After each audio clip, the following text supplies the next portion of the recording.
Isa rin po kami sa mga nagsusupply ng gatas sa feeding program ng DepEd and DSWD.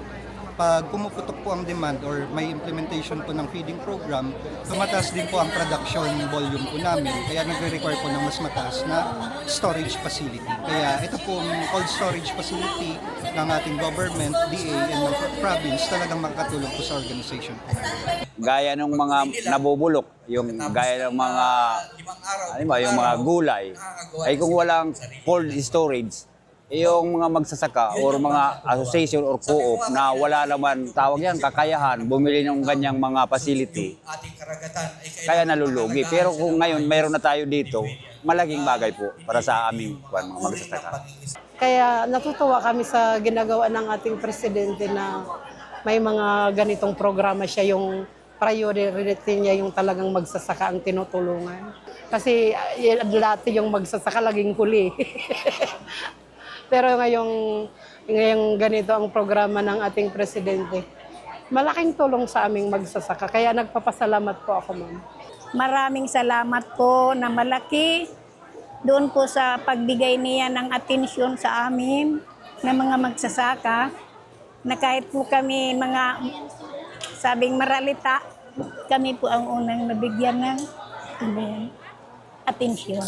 Thank you po. Actually, yung pinaka-concept po nito, yung mga agricultural products ng Bicol plus yung mga galing Mindanao na mga nakatracking, dito na siya dadaan, dito na siya ipaprocess, and ibabalik siya doon sa Mindanao, value-added products na. At the same time, yung mga demand po ng ating mga consumers doon sa Greater Manila area, dito din po natin kukunin para dalhin doon.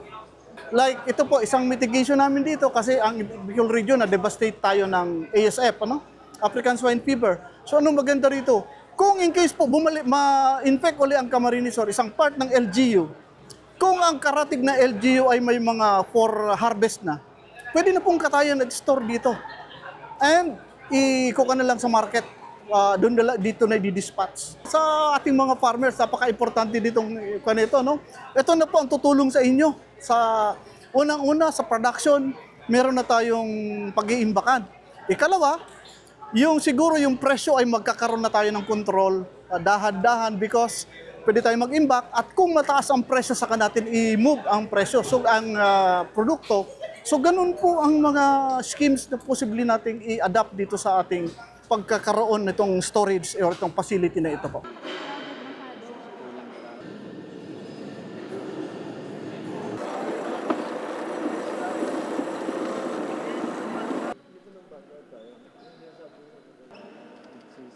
Global product. Oh man. Coconut water.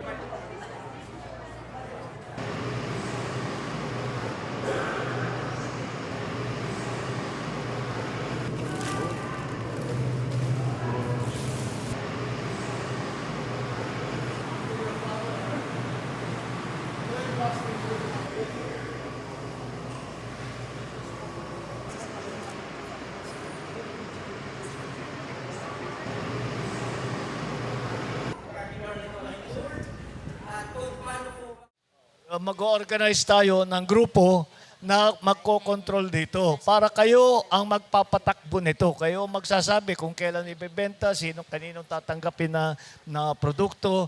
Lahat ay kinukuha nga ng kinukuha ng San Miguel lahat ito dahil napakagandang facility. Pero pagka silang kumuha, silang kikita. Hindi naman tama yun. Kaya nga namin ginawa ito para mas magandang kita ng ating mga farmer. Alam namin na ang buong Pilipinas ang nagpapakain ay ang ating mga magsasaka.